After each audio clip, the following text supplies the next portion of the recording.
Welcome back to Tech Ops. I'm Greg R. I'm with Eric. As always, today we have on Tyler Rogoway, the editor of The War Zone on the Drive. It's an incredible website, incredible articles. We'll get to all that. But first of all, the sponsor of this episode, the Commando Store. They're an online military surplus store.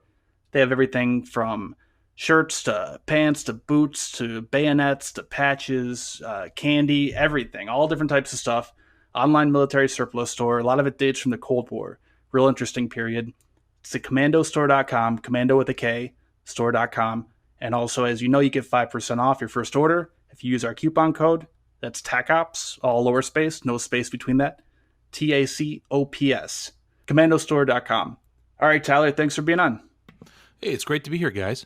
All right, you want to start maybe just by maybe introducing yourself, going through a little bit of the background, your history, how you got into writing military articles. Yeah, of course. Defense topics and foreign policy is like the passion of my life. Other kids when they were younger, they were reading Sports Illustrated. I was reading Jane's and Newsweek. I mean, it's just how it kind of worked out. And as I got older, I had a different life in business, and kept up with it, and always kind of saw something that was missing out there. And so I eventually said, "Hey, I'm going to create a blog because I want to create the blog that I would want to read. And I haven't really seen this done before." So I created a website called Aviation Intel. And that was about a decade ago now, almost. And that was, my own personal site, started at zero and built it up to a good little following. And we tried to do things, I tried to do things there that weren't addressed in other areas of the defense journalism space. And some kind of unconventional things as well. And eventually got picked up by Gawker Media. They came to me and said, we want to do a defense blog website. And I was pretty surprised with, Gawker Media. It's not really a place you think you'd have a site about weaponry and tactics and everything else. But it ended up being like one of the most successful subsites they ever created. And, I learned a ton with those guys as well. They really wrote the book on digital media. And from there, Time Inc. came to me and they said that, they have Time and Sports Illustrated and all that. They're a big company. They said, "Hey, we want to do something similar, give you some more resources and, enhance your freedom, etc. at a similar vertical that they're creating." And that's where the War Zone was created. And it's been just over 3 years now. And the site is just, like I actually wrote a post on it today, just thanking everybody how successful it's been and how much fun it's been. And we're kind of growing and doing new things now, and hopefully breaking some new barriers that technological and content wise that I've kind of identified here in the future. Yeah, that's awesome. It's interesting because it seemed, at least on my Discord, I have a Discord for the YouTube channel I have, and a lot of people will post different military articles, and a lot of times you won't really even note the website it's from, unless you might check to make sure if it's a Russian website or if it's South Front and or some pro-American one, and kind of take the grain of salt with that. But most people don't know any of the authors, but it seems like everyone knows your name.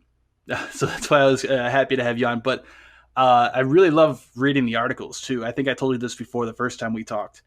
I love how long and in-depth they are, because every other article you read, it'll just have a few facts and a few details, but you actually go through and you give the whole background and everything. And even where you don't, you have hyperlinks where you can click on. Like you'll say, we talked about this anti-drone weapon in a previous post here, and you can click on that and see another whole long article giving you all the information you need, all the information you could possibly want and need. I love it. And like I said, they're long too. Like you scroll past maybe a couple ads and it just keeps going and going. And I always love seeing those. Right. And for me, it seems like when you go to like CNN and all these other websites, they'll try to put this stuff out. But I mean, it's jarbled and cut up, and it doesn't really make a whole lot of sense to people that have actually been in the military. And you actually will pinpoint it, and it seems to really make a whole lot of sense. And not only that, but you'll actually do these long articles, and you'll actually put them out pretty quickly. And you're always really credible in my eyes and everybody that I talk to. And you have like websites like ProPublica that take months and months to put out articles. And I know you guys work on these long articles too, but even the ones that you guys put out quick, they're still long and in depth. They're still really nice to read and listen to. Yeah, so when I got into this, guys, the whole idea was that I wanted to reject soundbite culture. That was kind of the idea for Aviation Intel, my first site. I wanted to go in depth. I wanted to allow people to read a piece and walk away and being like, oh, I got like an expert background on what this is. And not just I read something that maybe I didn't understand, but I want it to be accessible to people that maybe don't have a background in defense or don't really know about these issues, but maybe have a tangential interest in it, whether that be technology or foreign policy or whatever. And so that same theme, and also tying your technology, military technology, tactic strategy with foreign policy, is kind of why I started doing this, and we still do that today. So when you read one of our articles, the idea is you walk away with the 360 on the issue. You not just know about what we're talking about, but all the things that also impact around it.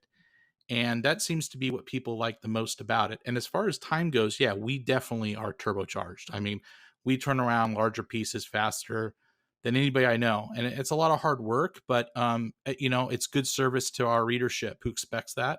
And we definitely see the benefits of it from people that come to us for information. When something happens overseas or whatever, any crisis or new technology emerges, we see that traffic even before we realize it's happening. So it's kind of our early warning device. So it's a lot of fun, but it's also a lot of work. And it seems to be, once again, a rejection of that sound bite. Let's just get it done in 500 words or 1,000 words, over edited culture that we live in today. And I think it speaks to a larger trend that's probably going to be emerging, where that's going to be more rejected than it is accepted. Yeah, at least in my eyes, what I've seen, especially with the open source intelligence, is people are really starting to target people like Ryan that we talked to last week, and Strat Sentinel, and Intel Crab, and all these guys. Like we talked to Intellipus, and these guys, they put out information, but they put it out quickly and credibly. That's there's such a huge void for that right now. We need somebody who can put together full pieces for everybody to understand in a quick way, because what you get is just garbage from the mainstream media. They don't really care. They're just trying to feed the dragon, right? But I feel like you guys are the top shelf when it comes to news articles, right? Because you can follow like Twitter accounts to get like up to the very very second of what's going to happen, but you guys will take the extra 10 minutes, make it credible, and put it out, and it's amazing. And that's where my huge fandom comes from you guys. Well, I appreciate that. The thing about it is those open source guys that you talk about. I know all of them, and I love those guys. They help and inform what we do. You often see their work shared in our articles. We are a part of that ecosystem. I believe in that ecosystem that exists, especially on Twitter. And yeah, information isn't always correct. They're putting it out there. A lot of times it's raw and it's just a quick take, but that's our job. We fuse it together. We deconflict it. We try to figure out what's real and what's not. And usually we're right. I mean, we wouldn't be doing this with the success we've had if we just blow it all the time, especially on breaking events, whether it be a Tomahawk attack in Syria or a guy stealing an airplane, Q400 over Seattle. We're in that space, and we're the little guy, the little engine that we try to really punch above our weight, and we do that with the help of that whole community.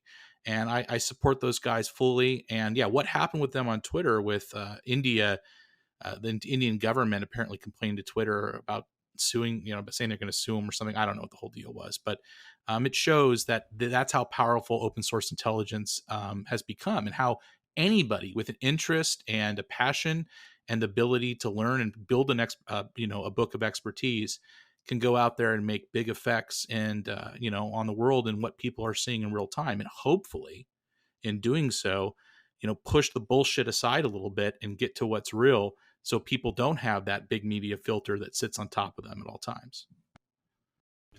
Yeah, so it's really interesting how going back, how quick you get these articles out.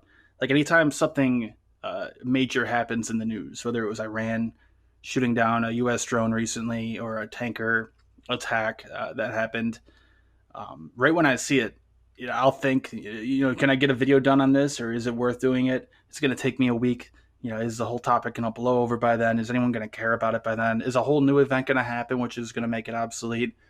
But then I also think, I'm like, I bet Tyler Rogoway right now it's 2 in the morning or 3 in the morning. He's probably doing all his research and going to have this whole long article, and it's going to be. I look forward to actually reading that. So, I understand you don't want to give out too many of your secrets, but when there's an event that happens, what kind of is the process for you gathering information, trying to sort through, for example, sort through the BS? If you're looking on at people like Strategic Sentinel, seeing what they're saying about it, what people are saying, different things here and there. How do you really sort through it and make sure what you get is credible? Because it almost always seems to be accurate. That's the other thing I like about it. So maybe if you can kind of walk us through as much as you can, the process of that after a major event happens. Well, yeah, absolutely. To start off, I have to say, like, content like what you're talking about, where it's like, yeah, it's 1:30 in the morning and something's happening. When you have a newsroom with two guys in it, which is pretty much what we have, and then the help of all our friends online, that just provide information to the public or whatever. Um, there's no 9 to 5. This is a job. This isn't a job. It's a lifestyle. In order to be successful, you have to be ready to rock at all times. The computer has to come with you when you go on vacation. Like it's got to be right there. You have to be ready to respond because that's your brand. Your brand is being there, is being active, is being in a space and having a voice as soon as you can and getting as best of information you can out to people, especially being non-traditional. So with that being said, when something happens, we start pulling together all the different threads we can. And honestly, the way that we can triage this and come up with an idea of what's actually happening, we have open sources, we have direct sources, and then we also have a really deep, we have a pretty deep bench of knowledge internally just between us that we know kind of what's what and what isn't. It's intuition is a lot of it. And sometimes, guys, you just can't say this is happening or this isn't, or you can't make a firm decision. So the way you do it is you just talk your audience through it. You say, this is what we know. This is what we think might be happening. Everything's changing minute to minute, and we'll continuously update to make sure that you have the best information. If something isn't correct, we'll make sure to correct it. People have a big capacity for understanding that news isn't perfect, and if you're upfront about that and you make it clear and you hedge properly, your audience becomes, I think they actually become more intimate with you. They understand your thought process as you're producing pieces. But it's a rush, and like I say, it's a grind. There's no way you can be successful in this business. Maybe if you're a beat reporter and you do one thing and you're with a traditional organization, absolutely, that's a whole different world. But to be independent, fairly independent media, or do something experimental like the Warzone or whatever, you need to embrace the grind. It's always there. You got to love waking up in the morning and reinventing the wheel. If that's a problem, if that's a lot of stress, if it's not something you're not into, just not the gig for you. And there's other ways to get involved in the space. But really, it's hard work, and it's deconflicting as much information with as many sources as you can as fast as you can. And that's how it's done. There's no magic wand. There's no source that gives you all the best information. You just have to be willing to confidently call bullshit when you need to call bullshit, and explain to your audience that when things are not perfectly clear, they're not perfectly clear. And they recognize that, they appreciate that, and they're not stupid. They understand that when you get better information, you'll report it to them. Yeah, that's awesome. I think the wealth of knowledge is that knowledge well you have is very important. I'm starting to develop it. I'm not anywhere near your point. Hopefully, one day I can get there. But when you're looking at an event, you kind of say, okay, this is going on. I know what kind of assets are in the region. I read earlier that the USS Abraham Lincoln crossed into that area, or I saw the USS Boxer with the anti-jamming, the drone jamming weapon on board. So you can easily kind of put the pieces together with that. One topic I've seen that I don't know if I should say interested in, but I've seen you discuss a lot, which I appreciate, is the UFO topic. And now I know a lot of times today, people will instantly dismiss you when you talk about UFOs. They'll, not you in particular, but just in general, they'll say you're a conspiracy theorist and right away just kind of throw it out the window. They don't exist. Or you get the complete other side of the coin, right?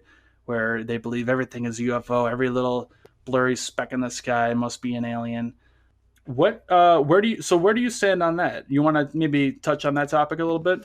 Yeah, absolutely. I think part of the story, at least my history with this, is I can kind of walk you through how this happened and how I decided to do it. Everybody told me that you're going to destroy your career if you start talking about UFOs in any way. I mean, when I say everybody, other people in the industry, people that I look up to, that have been good counselors to me, friends even, they said just don't do it. It's taboo. I totally disagree with that. I think that there's enough stuff that goes on and enough crossover with the secret programs and everything else that anybody that's interested in the aerospace, military aerospace field should be interested in UFOs, because you don't know if these reports are seeing a new aircraft, or so it's Absolutely, not yeah. just like, oh my gosh, these are some strange thing about consciousness and metaphysical beings, and none of that. This is just interesting because we don't know if we're actually part of it. Is we don't know if we're actually seeing something that is man-made and something new. So that's one part of it. The other part of it, it's a fascinating topic that I followed. I've been always interested in. I'm very skeptical about everything. You read my stuff, you know what I'm talking about. So I'm extremely skeptical about everything, but I'm open-minded, and I think that there's so much history and there's so much there that it's totally valid to talk about it if you talk about it in the right way. Regardless, a UFO event, and that's really what it was, happened over Oregon in late 2017. And I actually pieced it together. Came from a bunch of different sources. It happened all the way up the Willamette Valley with multiple airliners seeing this and air traffic control involved. And I put this story together, which I thought was really fascinating. And I said, man, this is the first time I've gone there. Okay. And I said, if I hit publish on this, there's no going back. I'm a defense guy that now writes about potential UFOs. And so I hit publish, and it was the best decision I ever made. And not once, of all the crazy emails I get, all the angry people that email me about whatever, and everything in between, from all the different channels that we have in our lives now, social media, email, etc., comments, I have never gotten an email or a correspondence that said, you have no credibility now that you write about UFOs. Never. I think there's been one comment even on my comment section one time. That's it. And all the pieces I've done on this. It's how you cover it. You need to cover it from a position of, hey, we just got to look at this like any other thing that you would cover in life as a journalist or as a reporter or whatever, blogger, anything. And kind of what I tell people a lot of times is, with the UFO world, there's kind of two different people, it seems. And it's a metaphor I like to use. Some people, so everybody likes magic, or a lot of people like magic, right? Magicians, they really like it. They think it's a kick to watch them do a trick, whatever. Some people just end up falling in love with the magician. They're just obsessed with the persona and the mystery and the whole shtick, right? And some other people just want to know how the trick's done. I'm one of the guys that just wants to know how the trick's done. I'm same, not so same here. interested. I think other stuff's fascinating, and the potential of what these things could be or whatever, and it's fun, and it's a very colorful history, and it's a whole rabbit hole to go down. But it's how the trick's done that I think that if you approach it that way, I think there's the majority of the population agrees that that there is something there. Now, I started reporting on this before all this stuff happened with the Navy and everything else. I did the Oregon incident, a follow-up, which was probably the most documented FOIA I've ever seen on UFO anything, on an incident. We had all the calls with the FAA and the military, and even investigations with the pilots, all voice recorded. It was amazing. They still don't know what that was, by the way, the thing over Oregon, from all my contacts. And then I did one about over Arizona, Learjet and another airplane, a UFO flew over them, and that went national. It was a huge story, huge. It went all the way around the world. Both of them did.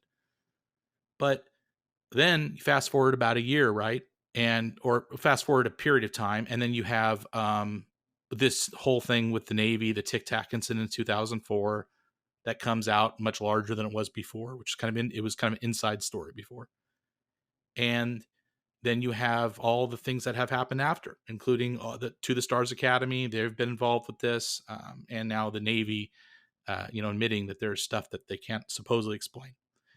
So what I do is I take this subject and I take it from a military defense angle and try to explain some of this and give possibilities based on my expertise that I had to use. And nobody else is really doing that I see that's pretty serious and isn't into the whole, hey, these are some sort of narrative about where they're from and everything else. And I think that people really appreciate it. So that's how I report on the topic. Definitely, some people in the UFO community just absolutely hate it. No matter how much they say they're open minded, they're not. I think the UFO community has done more damage to this whole topic than even the government has. So Oh yeah. I just do. Not all of them. There's some great people in there. I hate using that huge blanket, but it's just really tough to get through to some of the people in there, and that's fine. It is what it is. But anyway, that's how I see it. And now we're in a different time, guys. This is the Navy, the Pentagon. This is something that at least that they're a narrative that they're pushing, that they're involved with. Whatever that narrative really is, and the origins of it, and what it means, we still don't know. But it definitely is a different phase of the whole UFO American experience. That's for sure. Yeah, it's really interesting. I think I fall in the same boat with you. I'm extremely skeptical, but extremely interested in it. I mean, it blows my mind. It's amazing, and I'm almost like the X Files. You want to believe. I want to find one that's true. I just haven't yet. There's some stuff you definitely can't explain, but I'm not going to jump to the premise that just because I can't explain it, therefore it absolutely must be aliens from another galaxy. But I like that. I like they actually will go out and talk about it and write about it, where a lot of people will stay away from it. Also, when you talk about different military projects, the U.S. We talked to you earlier about this. The U.S. was actually using the UFO story as a cover as well, right?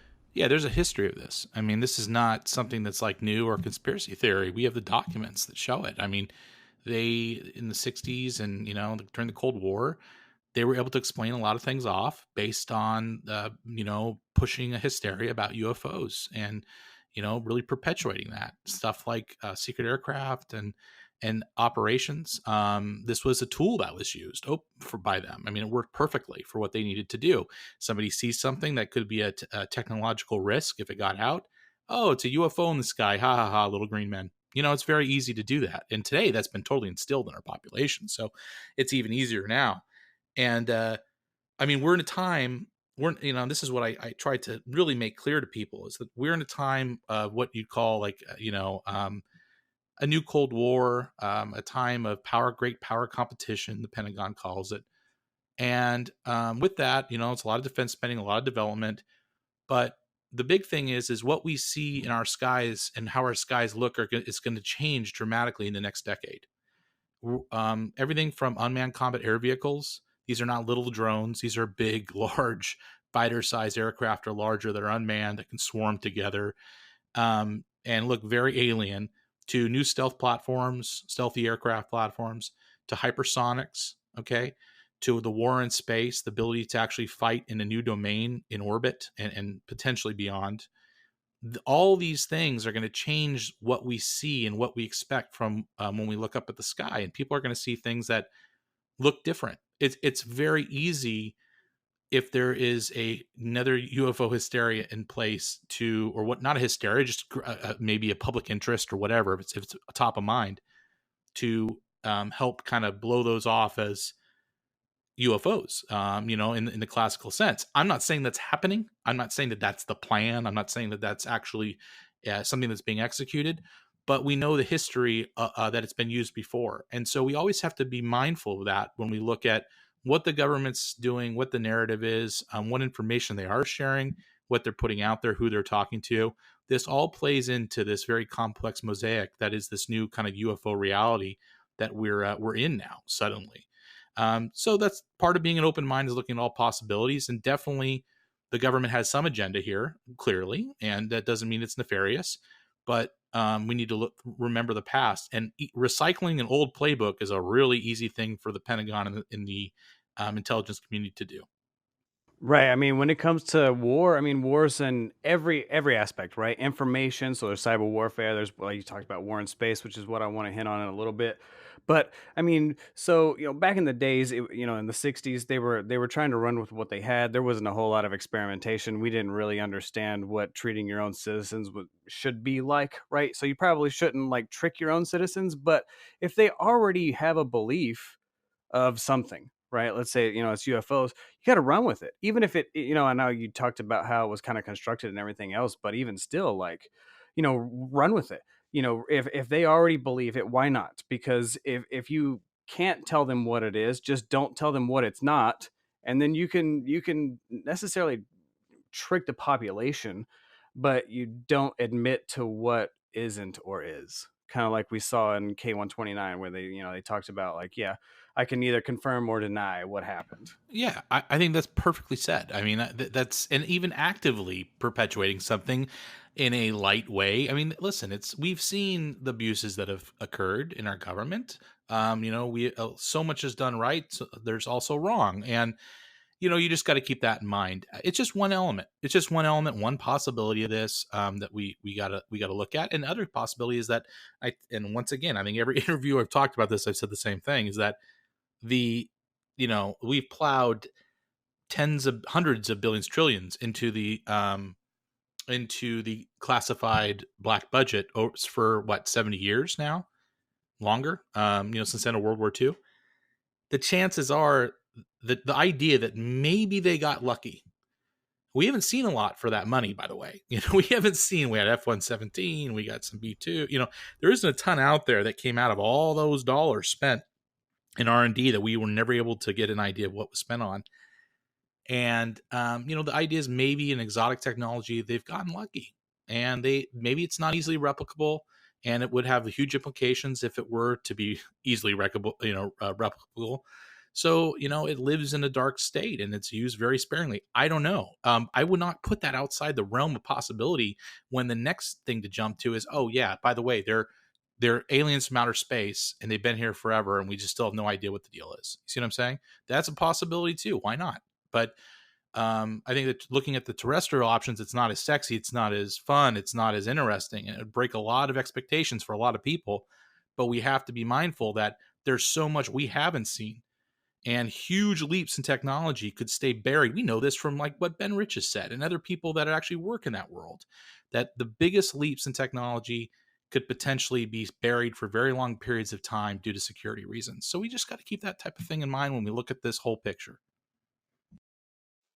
So, two questions.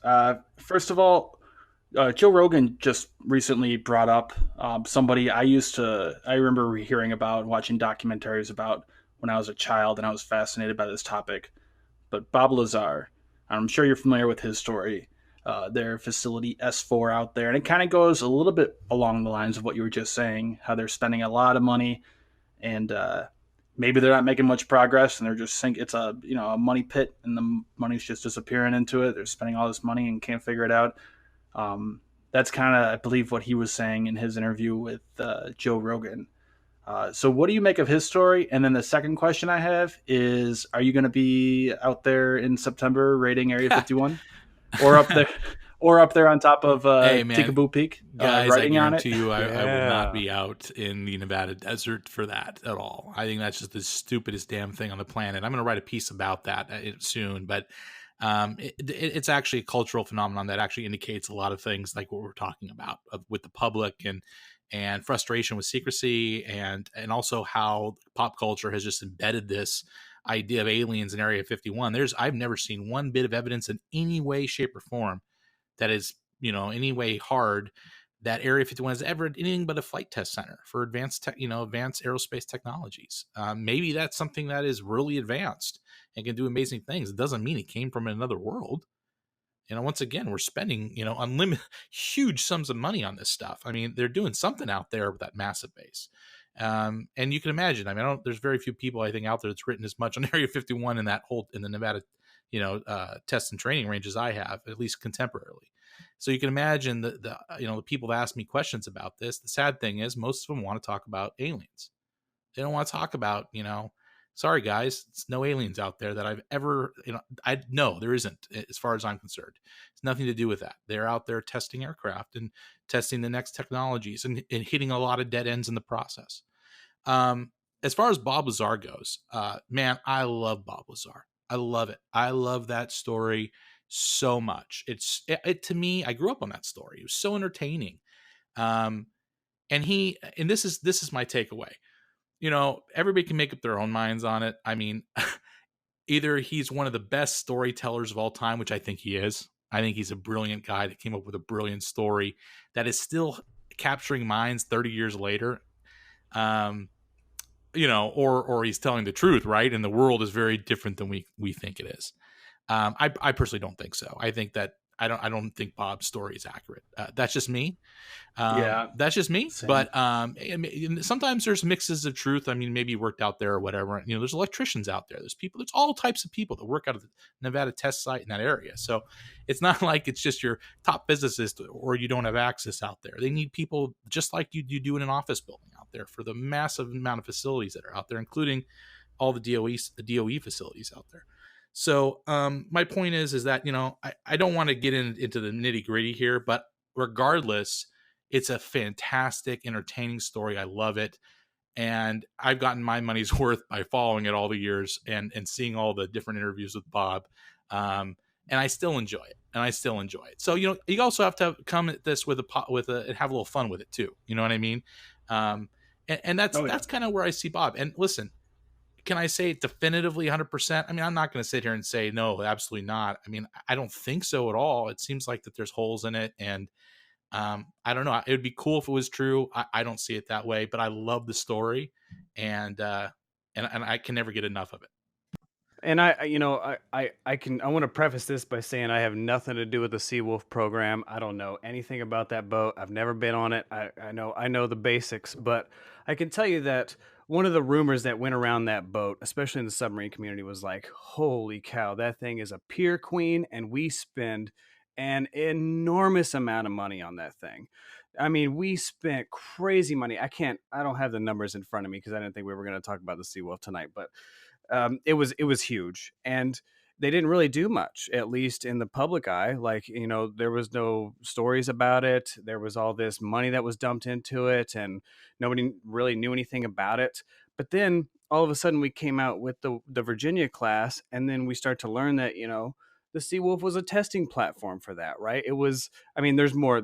I mean, I'm not actually talking about the USS Seawolf. Like, I mean, they put 8 torpedo tubes on there. It's super awesome. But I mean, in reality, you can't take care of 8 torpedo tubes. That's crazy. Like the amount of maintenance and the manpower required to try to take care of that would just be unrealistic, right? There was a lot of things they learned in that platform, but they had to put this system on there and learn. It failed.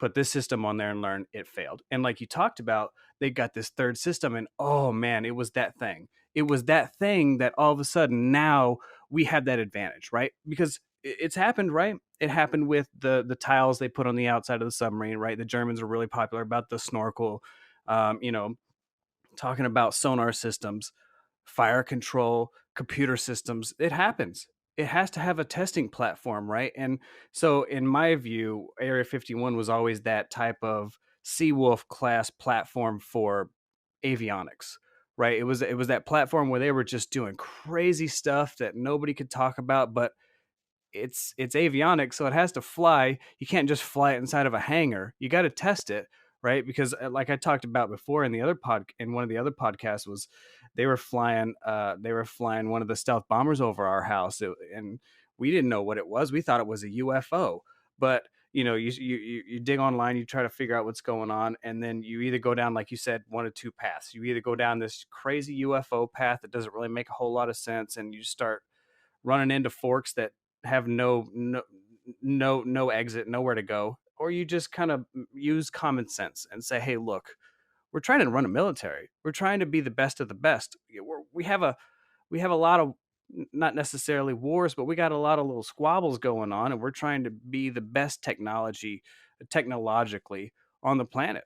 We got to experiment with stuff, and like I've said before, sci-fi was one of those little platforms where they could say, okay, well, Star Trek's not really the best, but look what we have now. They were using cell phones back in the 60s. We didn't have cell phones, but it worked. Like they could experiment with stuff, and UFOs were one of those things. Like, hey, sci-fi has built this thing. Maybe we can experiment with this type of technology, right? Or this type of design aspect or whatever it is. And now you actually are flying a UFO because sci-fi built UFO, and the aerodynamics make a whole lot of sense to you. Maybe, I don't know, but I think there's some good aspects there to it.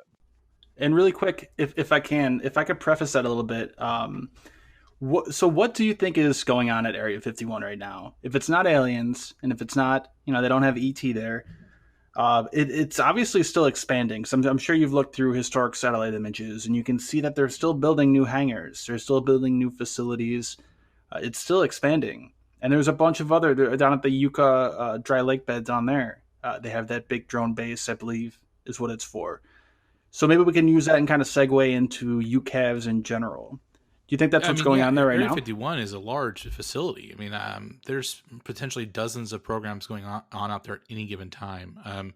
Some of them are airframe related, some of them have to do with subsystems, etc. But it's the place where America goes to hide and fly its most exotic technologies. And I think if you were to walk your mom out there, right, and had total access to look in every door, a lot of it would be really disappointing. You're going to see fragile, kind of weird looking airplanes that are cheap, relatively inexpensive test articles that are not high performance, that test one area of a specific technology set, and some of it's going to be really cool looking and super cutting edge. But um, everything from hypersonics is a big deal now. Obviously, quick access to space is big. There's a new hangar out there. I've written a little bit about that. Some of the ideas, I think, what's going on with their space. It's on the very south side of the base. Huge, more long than wide hangar, so it's not very different than our normal flying wing, unmanned or manned stealthy airframe that we're used to. So something else is going on in that particular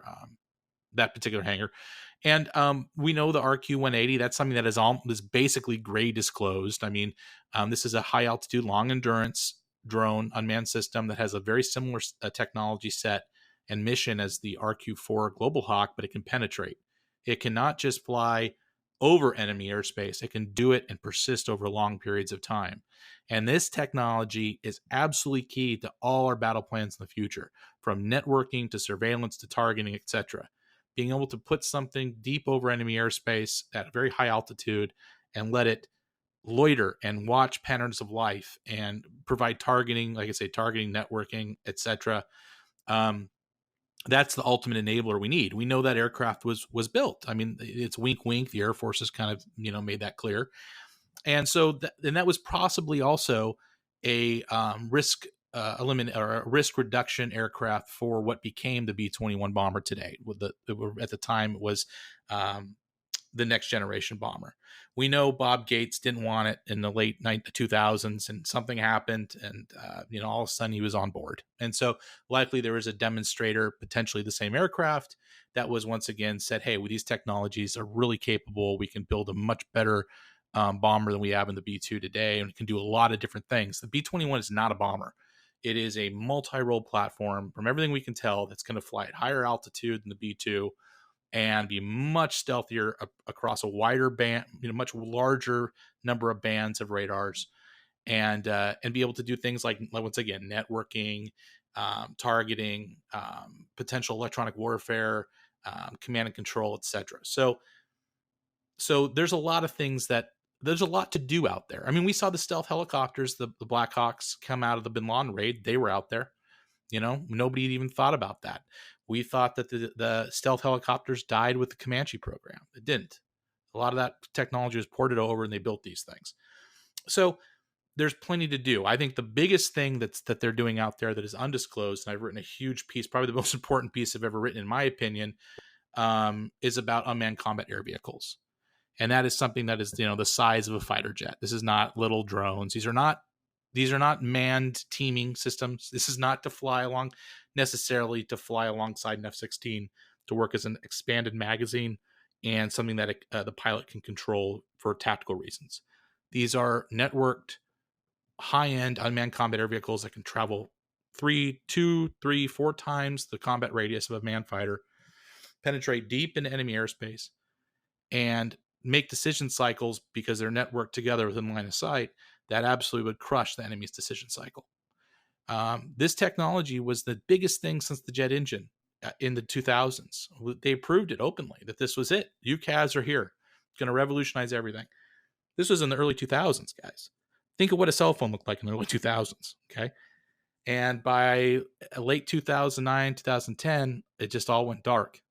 And the Navy proceeded at the X-47. They kind of did their own thing with that. That went astray. But the Air Force, it's amazing. The biggest thing that they were so excited for, you can't even find you can't even find the terminology in any documentation from the Air Force about their air combat plan for the future.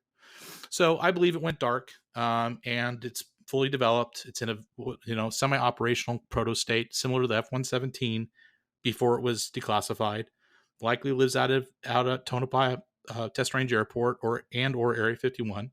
And once the F-35 program is safe and it's getting there, they'll disclose it as it competes directly with like an F-35 on a lot of missions. And they'll disclose it, and it'll be the next best thing. And we're already seeing that now internationally. UCAVs are now being developed everywhere, and everybody wants them. So we're getting there. But I believe that technology is already mature. Interesting. So, yeah, it was interesting how it seems like the aircraft, the UCAVs kind of disappeared. It seems like there was a little bit of a disappointment with you had things like the X-47B, which was going through a whole lot of development. They're even launching it off the aircraft carrier. And then a lot of these programs just seem to kind of fall through. They seem to get canceled at the end. So you're talking about the RQ 180. Now, RQ, the R normally stands for reconnaissance, so it wouldn't be a strike platform. Do you think so you believe there are a lot more behind the scenes that we just don't hear about and see in the news? Yeah, the RQ-180 is a hailed drone. It's like a Global Hawk, high altitude, long endurance type aircraft. The UCAVs I'm talking about are tactical. They're medium altitude, long endurance type aircraft, flying wings, can carry similar payload to an F-35, a much farther distance. And regardless of their ability with people bringing AI and all this, which is highly misunderstood itself, but just their ability to go and just hit one point on Earth with 2,000-pound bombs and come back, the most basic of missions that cruise missiles have been doing for many years, decades, would allow us a quantum leap in capability over manned aircraft that we have now. So even for the simplest of missions, the UCAV is very relevant today, and especially because of the distances involved. The reality is that if we go into pure state conflict, the idea of putting your bases are all gone. The ones that are within 1,000, 1,500 miles are gone. They're going to be just bombarded with ballistic missiles. They're not going to be operating. And aircraft carriers are vulnerable as well once they get into that anti-access bubble. So you need something that can now, not like a fighter jet, it's going to have a combat radius of around 500 miles or less. F-35 is a little bit better than that. The F-15 can do a little bit better than that. But generally speaking, that's kind of what it can do. And even the tankers are vulnerable too. They're just as vulnerable. They're very vulnerable. So, and we've written about the need for a stealth tanker repeatedly. I used to be laughed at. Now that's a big thing on that. But anyway, the UCAV allows the distance is the main thing. Is that they can not only penetrate and have a much stealthier airframe than the manned fighters that we have today that are mainly optimized to evade X-band radars and fire control radar systems. You can have broadband stealth, go much farther, and the beauty of it is it's cost less, and you don't have to worry about going after a pilot once they get shot down. I mean, which we really don't have an answer for today that we know of. If like an F-35 or a B-21 goes deep into enemy airspace, what's going to go pick them up? If a B-2 or B-21 or an F-35 couldn't survive over that airspace, how the hell is a Pavehawk going to survive, or even a CV-22? So there's lots of issues here that go into this, and UCAVs don't just solve those like actual operational issues. They also solve like a portion of the pilot shortage issue. You don't need to fly these things. Once you buy them, you store them. There's nobody. It's a desktop interface, semi-autonomous concept of operations. So you don't need to fly aircraft every day to keep proficiency up of pilots. It's a whole different realm of existence for an Air Force. And I'm not saying that every it's going to get rid of all the fighters and buy UCAVs. Not at all. But there has to be a decent sized section of our budget now carved out, not just keeping this in secret in a proto state, but needs to be carved out to buy a lot of these things. So if the time comes and the flag goes up, we have the capability ready to go en masse to use it. So it solves many issues. And for the ones, and as they like fighter jets, so it's very hard to upgrade them. You got to replace them after, They have to fly. They're very expensive. They have to fly 8,000 hours, 12,000 hours. F-15EX will fly 20,000 hours airframe, right? A UCAV you can build to fly 100 hours or 200 hours. So we're talking a whole different level of material science and expense here. It changes everything. Right now, the Air Force is really big on teaming, teaming everything, using kind of UCAV type aircraft and to team with man fighters, which is great. I think it's an awesome capability. But those same UCAVs can be used as just their own UCAV alone as unitary aircraft and as a swarm with other UCAVs. And once you enable the swarm, when you allow them to connect together with very hard to jam line of sight connectivity, networking, then you open up the box. It's a whole different ballgame. Putting a person in the loop kills the capability in a lot of ways. So this is really kind of cutting edge stuff, but I think it's all been fully tested and we have it. It's just stuff that it competes with existing very lucrative programs that are out there. And we want to kind of keep it in our pocket until it's being, gone after by all our adversaries. And we're seeing that now. That's interesting you say that. So it's going to be, you're going to kind of take the man out of the loop. So right now, if you have an MQ-9, you actually have somebody in Nevada or wherever they are actually flying the drone, choosing the targets, and hitting the button to fire a Hellfire or whatever it is. Whereas these ones will be almost have artificial intelligence, or you can program it in to say, go ahead and go attack all surface to air missile sites, take out these types of targets. And that way, you really can't jam it because you can't cut off that signal so you can take the drone down. It'll be flying by itself, and when it's all done, it can just come right back. That way, it'll really eliminate a lot of the signals and a lot of the problems that we've been seeing. For example, with that the RQ-170 that went down in Iran.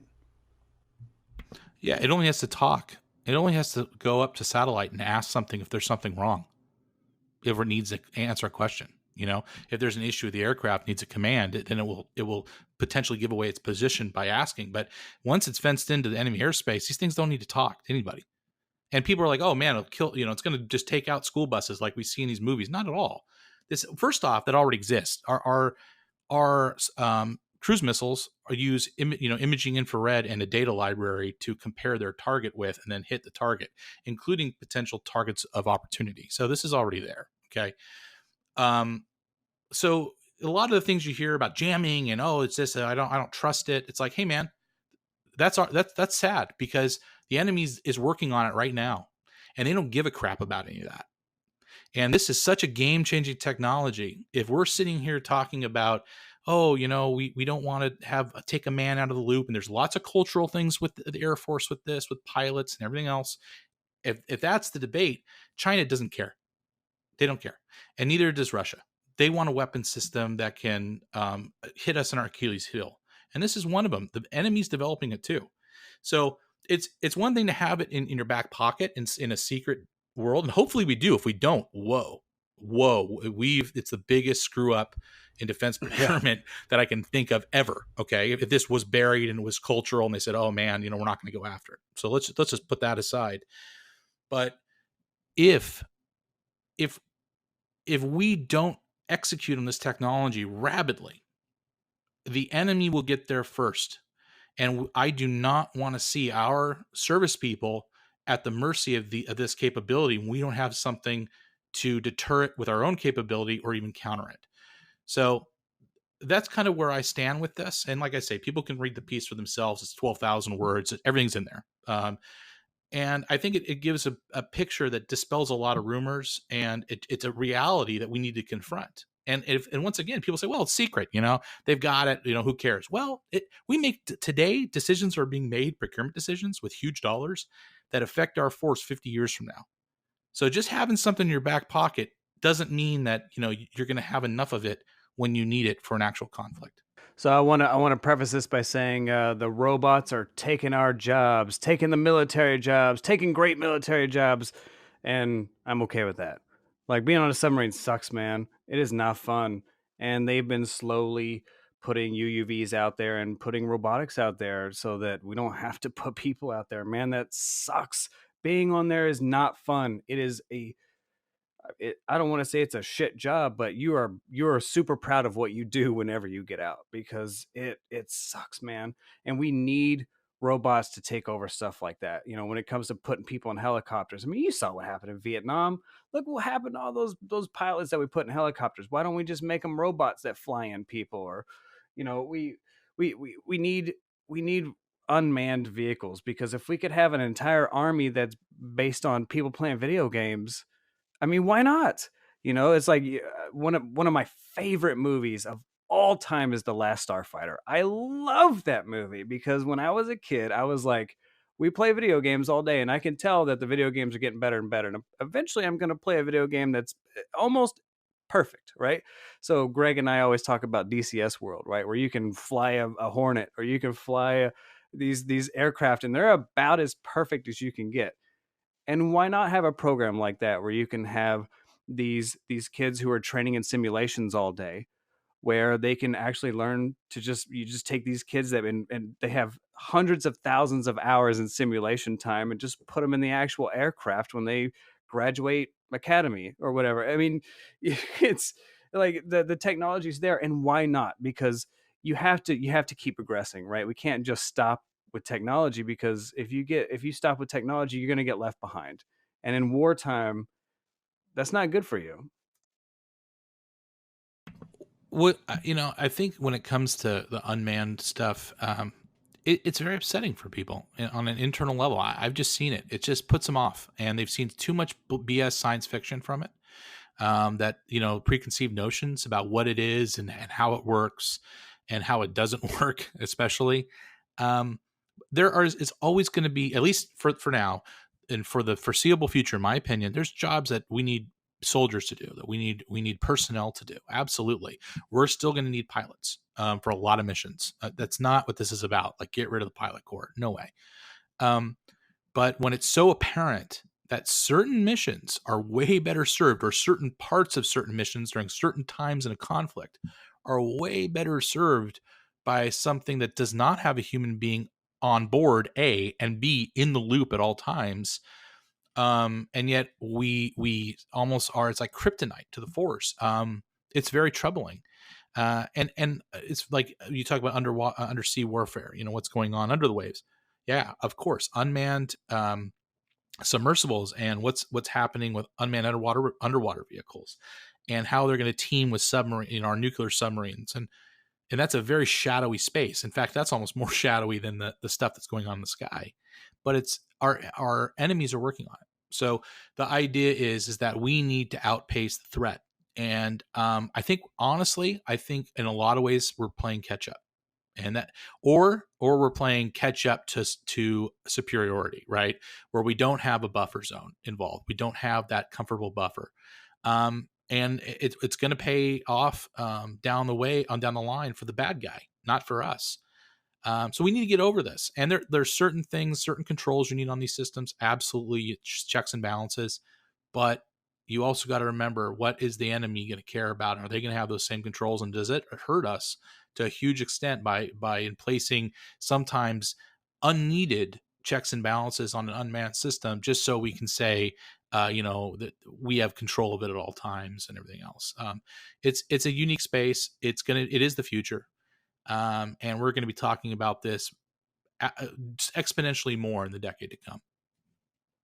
So going back to actually what you said, I thought was interesting. You said the B-21, that it was not just going to be a bomber, but multi-role. Do you remember or actually it was before my time, so I remember reading about it though, the A12 Avenger 2? Yeah, of course. Yeah, the okay. A12 was, that was an interesting program. I mean, so is it going to be more along those lines, like how that thing was supposed to be it was supposed to even carry air-to-air missiles? Yeah, I've discussed this a little bit, actually quite a bit in some of my posts. But what you have is a very low observable aircraft, so stealthy, right? It has ability to carry a large payload. It's going to be less than the B2, probably around 40 to 50,000 pounds instead of 80,000 pounds. It's going to be a little bit smaller than the B2. It's going to have really good endurance, range, and really good loitering time. Probably going to fly higher than the B2. Based on its design. It's actually the design you see, the B-21, at least that we know about it, the image that we do have is almost identical to what the B-2 was going to be before it was remodeled at high cost in the 1980s to be able to penetrate at low altitude. That's what gave the B2 its sawtooth edge. It actually reduced its stealthiness too by doing that. But at the time, they wanted something that could penetrate low down. So if they make this big investment in bombers and stealth becomes a kind of a, a non-issue down the road and not capable of protecting the aircraft, they wanted to be able to go back to low altitude penetration. So the aircraft that you see today, where it has a simpler trailing edge, is very similar to what the B2 was going to be. So we're talking, and it lowered the ceiling of the B2 when they'd made that change to about 50,000 feet. So the B-21, I believe that thing's going to be able to fly quite a bit higher than the B2. What that does is it gives it a larger horizon. If you going up to almost U2 heights, you get a much larger look over the horizon for your sensors and your communications capabilities. That means it can control and help and assist and be a force multiplier for other assets over a larger battle space using, line of sight connectivity. It's very hard to jam. And it can also be kind of a central node where it can potentially have the satellite gear, the low probability of intercept satellite gear, to take all that information, such as data links from F-35's, its MADL data link system, which is directional, very hard to jam and very hard to detect. It can suck all that up, and we'll have MADL data link. We know that. And it can shoot that up to the bird and send it all around the world to be used by other platforms and commanders, etc. So just in a networking role, from what we kind of know about it, yes, it's going to be an amazing capability. As far as what it's going to be able to carry, we are developing very long-range air-to-air missiles, multiple systems right now that we know of. Those are not built to stick inside an F-22 or an F-35. They're built they're outsized, they're larger. But if you can have a missile that can use not just the range of a new ASA radar, which is substantially more than a mechanically scanned array radar, but also use the network, and it's network enabled where you don't need to use a radar at all. You can use the radar off an Aegis cruiser that's looking at a target that's 400 miles in front of the bomber or even from behind.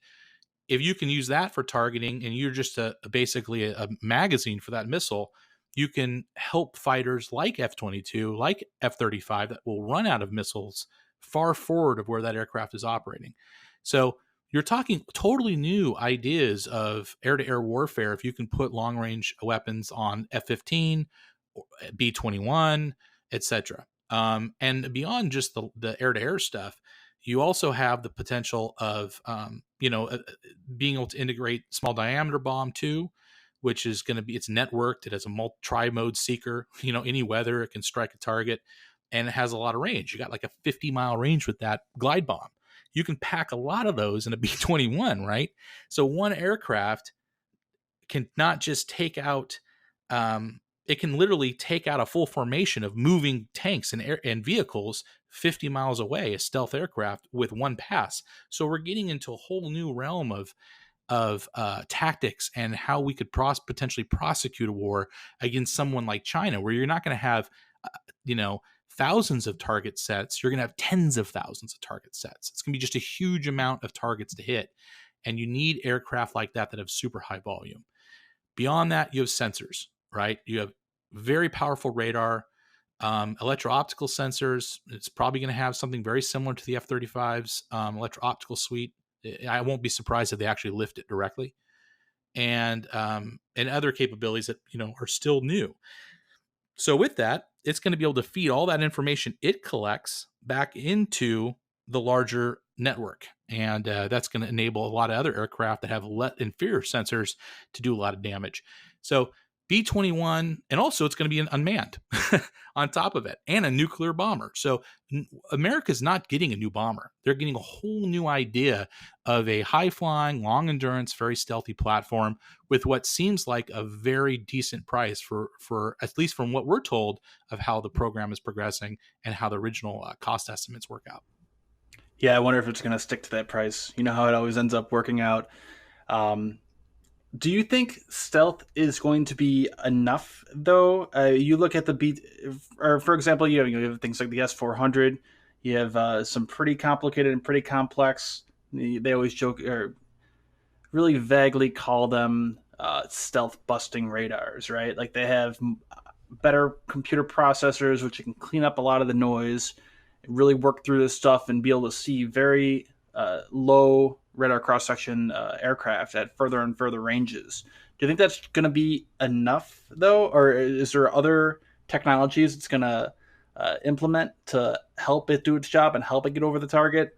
Or is it going to be more and more, and we're already seeing it today, rely on more standoff range weapons like JASM, or, and also as a follow up question here, the new LRSO they're supposedly working on.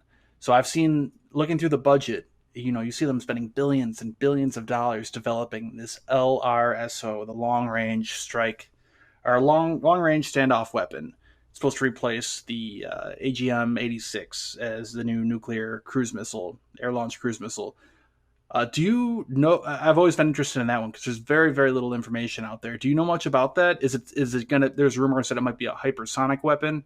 It's weird to me that they're spending so many billions of dollars just to kind of reinvent the wheel. If it's just going to be a new JASM or a JASM ER, why can't you just slap a nuclear warhead on a JASM ER instead of having to have to spend billions to develop this LRSO? Okay, so let's start with stealth. And that's a great question, man. Probably the most important question when it comes to air warfare that we have today. Stealth already isn't enough. That we're past that. And yeah, the new integrated air defense systems are only getting better. And also, people talk a lot about low frequency, really long range radar that can pick up even stealth bombers and fighters, right? Those radars. Let's start with those long range radars. They're fixed. They're large arrays, large installations, and they can potentially give you a general location of where a target is that is unidentified, that is a low radar cross section on most radars. It doesn't give you a fire control like telemetry that you can actually prosecute the target. It's not that accurate, and it's not going to be that accurate in the near future. But it can cue other radars in that area of that target and in electro-optical systems and etc. to look in that area of space that it thinks it's detected and fuse that information to see if they can get a targeting track that is weapons engagement quality. Okay, so that is a problem. How do you deal with it? Pretty simple. You knock it out. You just kill it. The first thing that's going to go are long range installations that are fixed. You destroy it.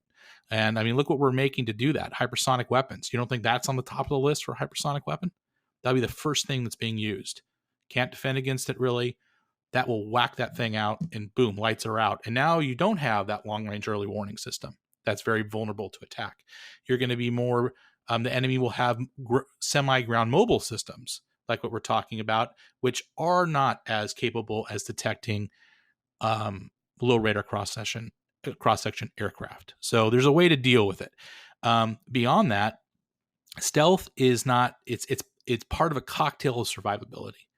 Okay, whether it's F-35, B-21, we can talk about anything. It has to do with standoff munitions, like we just discussed, including jammers that can fly, like Mauled J, which can go 600 miles and has a very, very sinister jamming package on it that can make the radars look like they're seeing some crazy stuff that they aren't. And they can also just jam those radars. And then you have electronic warfare. And electronic warfare is absolutely key. It's as key as stealth, okay? Even for the F-35. The F-35 is towed decoys, okay, that are active. They're, and we kind of broke that story to a certain extent.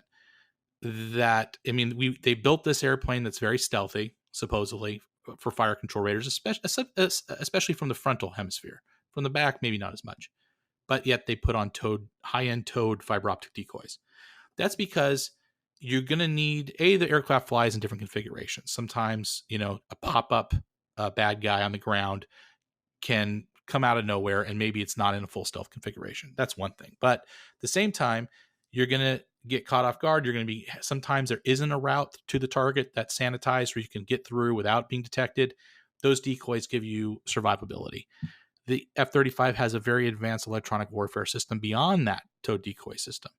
That is the other part of its capability for stealth. In fact, it's probably more important than the actual shaping the aircraft in a lot of ways, to jam, confuse, and blind and avoid enemy radars. And so the F-35 pilot will know, based on its surveillance systems, which is part of that system, which sucks up all that electronic intelligence in real time, which was like when the F-117 was around, that happened during mission planning. They had no idea. They didn't have a radar warning receiver on that aircraft. They were being painted. They had no idea they were being painted by a radar. The F-35 pilot has a map that shows them all the different potential threats, and they then can in real time choose the best route through those threats, what electronic countermeasures to use and employ. The aircraft helps with that, or to destroy or evade those threats. They can launch a small diameter bomb at it and destroy it if they can't evade it, right? So we're in a whole different world of stealth survivability, and it needs a cocktail of package of capabilities to make an aircraft survivable. And that also includes standoff electronic warfare. And that, like the Growlers E-18Gs, that's a huge part of stealth, being survivable. Those aircraft will allow to provide some jamming support that will shrink the effective range of those bad, potential enemy radars, that will allow those F-35s to sneak through where maybe they couldn't before. Because stealth isn't invisibility. It's in just very general speaking, it's how far a radar can detect you distance wise. Different radars on different operating at different bandwidths, etc., frequencies, and how far they can actually detect you. So if you're a Super Hornet that is not stealthy, maybe they can see at 70 miles. An F-35, maybe they see at 10.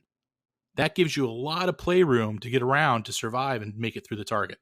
So it's mission planning, it's real time, being able to use sensors to make real time strategic decisions to get into an area and out and survive, what targets not to engage, what targets to engage, electronic warfare, active electronic warfare, both on the platform and external, data link, giving you even more information to make good decisions.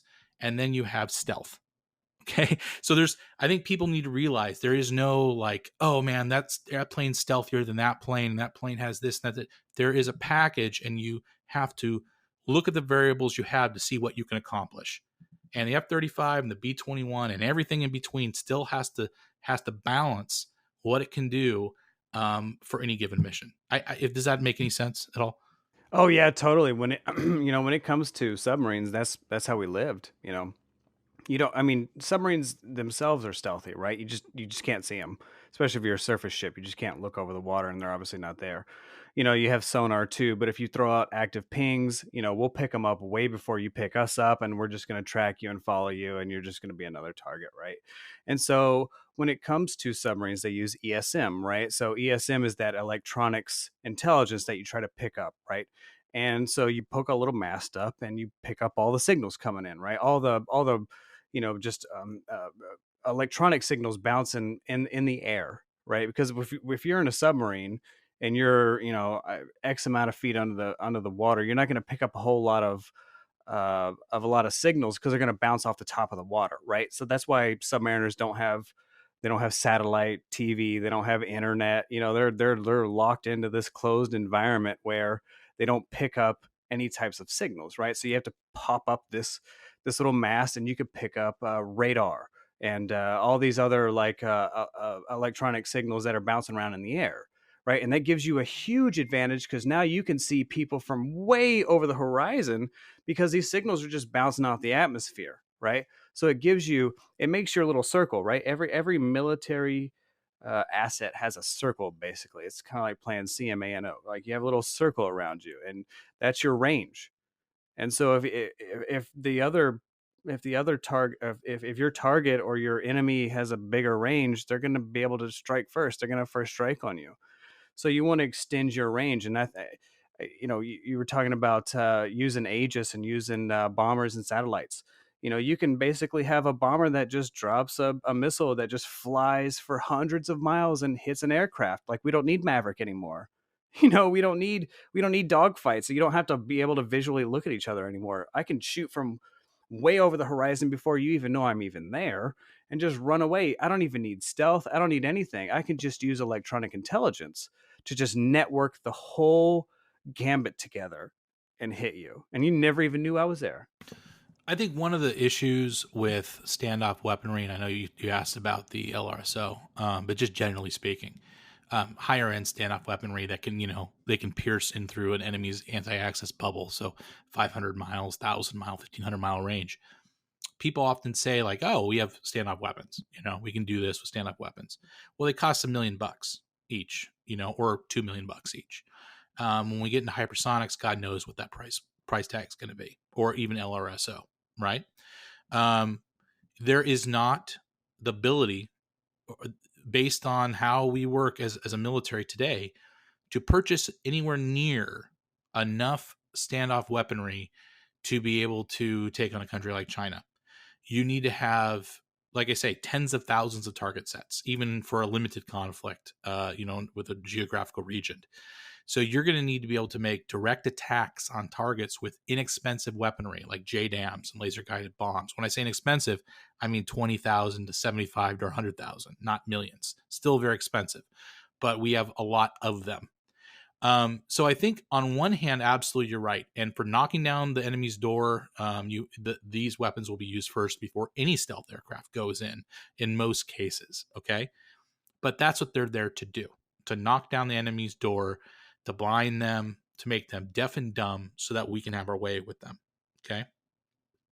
After that, we just don't have enough of these things to sustain a conflict. So we need to understand that. And that's why the UCAV thing is so important. Being able to fly deep in enemy airspace and put a JDAM on target, or a laser guided bomb, whatever, on target, is you're going to need that capability in order to hit enough targets over a compressed or long period of time, to be able to actually come out victorious in a sustained conventional conflict against a pure state adversary. LRSO, very interesting weapon system. Yeah, it'll probably be a subsonic, very stealthy, and smart cruise missile that will be able to fly very low altitude profile and will be able to know what's going on. It's like you say, ESM, electronic support measures. It will be able to know all these enemy emissions around it, so it can reprogram in real time its flight path. This is autonomous. Nobody's doing this, to make it to its target, or even potentially update its target via data link, so that way it can hit a different target. It's both nuclear and conventional. So we're building this just like Calcom and Alcom. We're building this in a similar fashion. So that's kind of the backbone strategic weapon. The hypersonic stuff is happening aside from that. That's going to be air launched. That will be B-52 will probably be the primary weapon system for that, or platform for that. We already know they're building they have the pylon for it and everything else. So you're going to see layers of standoff munitions that are going to be used for very specific targets, but they're going to have to be triaged properly because we just simply don't have enough of them. I have an interesting scenario for you. Maybe you can do this. Maybe a little bit of wargaming. I like to. I know I'm a nerd, but it seems like a lot of times when I'm falling asleep, I like to think out different scenarios. So if I was the U.S. and I wanted to attack Iran, how would that play out? What kind of weapons would you use? How you would do it? And then I'd flip the coin and do it from the other side. How would I defend against an attack being Iran from the U.S.?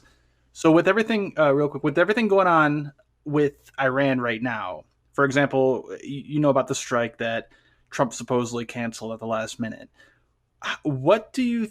I was amazed and extremely curious to find out actually what that strike entailed. How many targets? Like, for instance, if the UK and the US and maybe France and who knows who else decided to retaliate against Iran, to strike them for what's going on right now, capturing tankers and all that stuff. How do you think that would play out? For example, first you might think, okay, they would just want to send a message and strike their navy, take out their navy. You know, they're using their navy to capture these ships. Let's take out the navy. But then, if you do that, they have hundreds and thousands of missiles and rockets within range of El Dafra, LUD, and different bases like that. So you'd probably have to take out those sites too then, right? But also maybe before you take out those, you'd have to take out their integrated air defense systems, radars, all that stuff. So maybe if I can, a little bit of wargaming with you, how would you, if you were in the situation, you had to strike Iran, how would you go about it? Well, first I wouldn't. I wouldn't open that can of worms unless I absolutely had to do it. I think for Trump, the shining moment of his presidency, as controversial as it is, was him. For however it turned out, him not striking back for that drone, for the I I think agree. that Yeah. the BAMS-D, shot down a drone.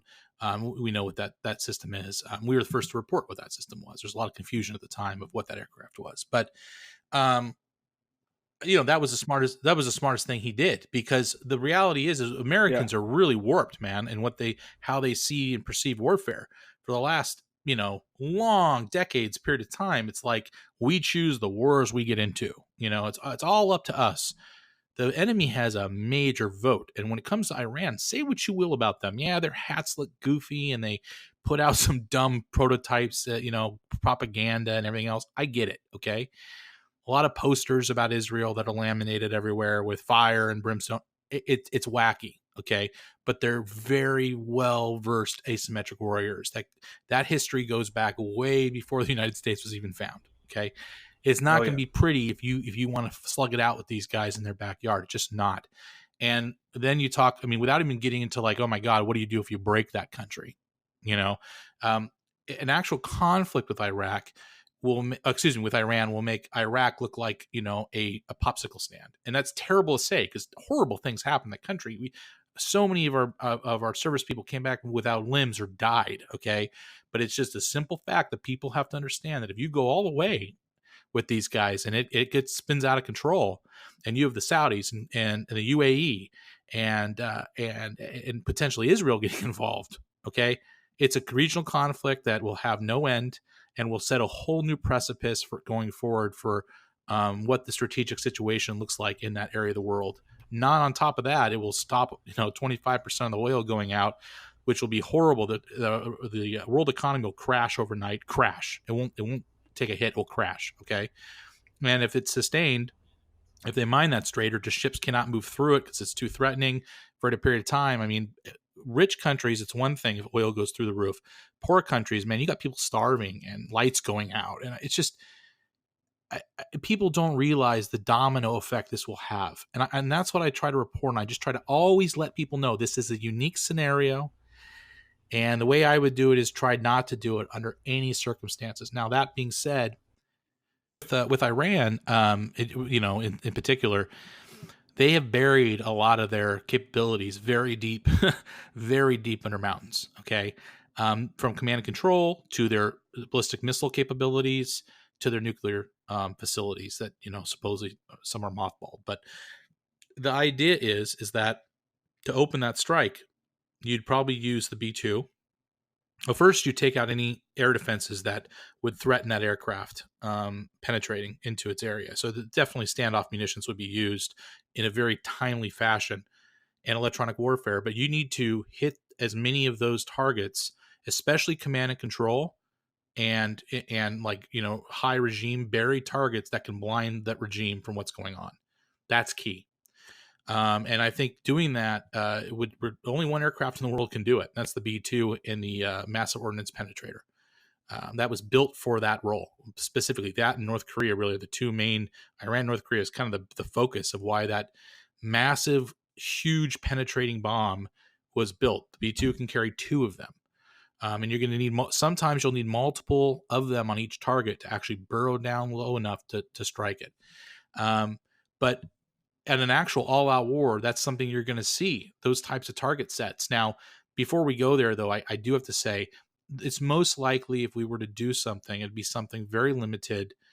For instance, going after Iran's IRGC's little small boat navy, right? That harass these ships. I mean, we know where they are. They sit in piers. Wouldn't take much to just make it disappear, largely. Okay. And I mean, something like that would be much more likely than an actual conflict. But if we did that, or if any ally did that, the idea is that Iran could respond with ballistic missile barrage. And what they're going to try to do is they're going to try to hit allies of the U.S. and U.S. interests, so Saudi Arabia and UAE, etc. And then it's open game. So, but definitely blinding them, like any conflict, you want to blind them, make them dumb and stupid, so you can have your way with them. And then you want to go and hit the most threatening capabilities they have, which is their ballistic missile capabilities. And I'm going to tell you at the same time, their nuclear program is going to go bye-bye. We're not going to go after all this shit and then just leave the nuclear program in place. If we're doing it, we're doing it. So I think that's kind of the top areas. And then as far as air defenses, yeah, anytime you go into target, unless you're using very high end, low density capabilities like a B2, even with F-35, there needs to be some sort of an electronic warfare and a seed package as well, suppression of enemy air defenses and destruction of enemy air defenses. So that will also go hand in hand. And then from there, though, where does it go? That's the thing that I keep coming to. It's like, okay, we do that, and now they're a bunch of their ballistic missile capabilities, or at least the ability to produce ballistic missiles. Let's just call it that. We're not going to get. They have tons of road mobile assets. It's gone, and they've taken a major hit in the nuclear program. The sites we do know are destroyed. Okay, and we went and slapped the IRGC in their small boat units, etc. So that's a capability that's gone. There are areas that have mines, naval mines, that sort of thing. Some very low end and very high end targets that need to be hit. What happens next? And that's when I see all the proxies that Iran has, especially Hezbollah, will be activated. Hezbollah's got tens of thousands of rockets that make what Hamas have look like nothing. They have high end weaponry. They're right there in Lebanon. Israel knows how bad that conflict will be if they activate. That's why they've hit their targets in Syria all the time to try to stop those shipments. But many have gotten through over the years. Many, they have a huge stockpile. So that being said, I think if you assume a war or any sort of sustained battle with Iran in the Persian Gulf, you need to assume a war with Israel and Hezbollah. A war, not a skirmish, a war. And also activating proxies, the Houthi rebels in Yemen, they can potentially close the Strait of Mandeb down for a period of time as well. So you have the two arteries of the world for oil are shut down overnight. I mean, it's just so bad. I don't think Iran wants this at all. I think Iran wants to get their population mobilized against the United States to distract them from a regime that continues to degrade. And then on top of it, they want to get back to the negotiating table and get a deal that is better than they had, get these sanctions lifted. Let's hope that's the case. But like I say, the U.S. has one vote in this, and the Arab powers have multiple votes. Iran has a huge vote. And then you have Israel, and Israel is not going to take their people being bombarded by ballistic missiles or rocketry, heavy artillery rockets from the northern areas of the country and Tel Aviv being lit on fire overnight. They're not going to deal with it. So you're going to see an invasion of Lebanon. This is really dark stuff, guys. And then where does it spill out from there? And that's why it really troubles me what I hear on like the night, like CNN and everything else, these panels, these guys that talk about it. They just don't paint the picture, darkly enough. No, and I absolutely agree. I really like that you premised it that way, and I completely agree that where does it end? Sure, if you want to do a quick strike, and you think it's just going to end at there, right? You're going to hit their naval targets, and that's going to be the end of it. You're going to teach them a lesson. Well, no, that's not going to happen. Iran isn't just going to stop at that. They're going to strike back, and then after that, the U.S. is going to have to strike back, and then it spills out into all over the region, right? Whether it's in Yemen or up in Israel and all over the place. And I absolutely agree with you too. I think that was a great decision made by Trump. We try to stay out of politics as much as possible, but I definitely agree there that the decision to push back and not go forward with that strike was a very good decision.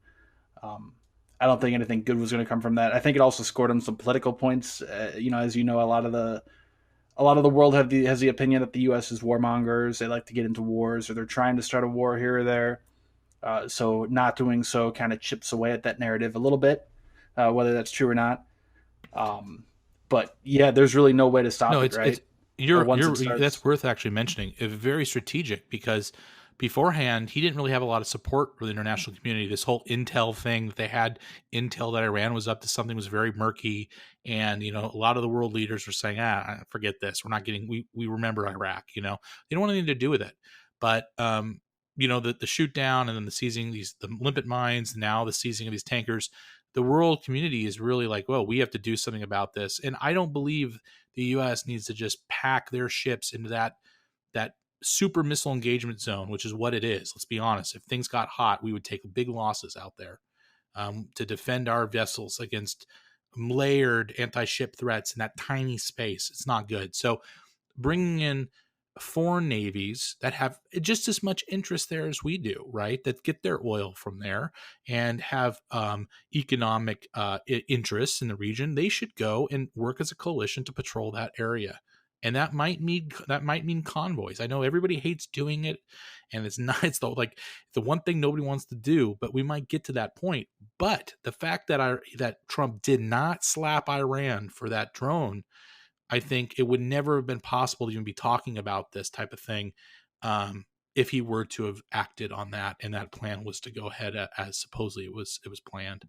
So here's what I'm hoping for. So I know you just kind of briefly talked about it, and I want to bring it back a little bit. But you talked about a stealth tanker, and so when I was talking about ESM, I think it would be great, if maybe you had a submarine tanker, maybe where you just got the oil just underneath the waterline, right? I mean, they're running cocaine out of Venezuela and everywhere else that way. Why can't we just run oil that way, right? I think that it would be it that's my opinion. I think that's what we should do. I'm just saying. I think that'd be some really expensive oil, though, man, to transit. That's the only thing. I mean, it'd be nice if we didn't have these problems with the oil tankers and all this BS. I mean, it's 2019.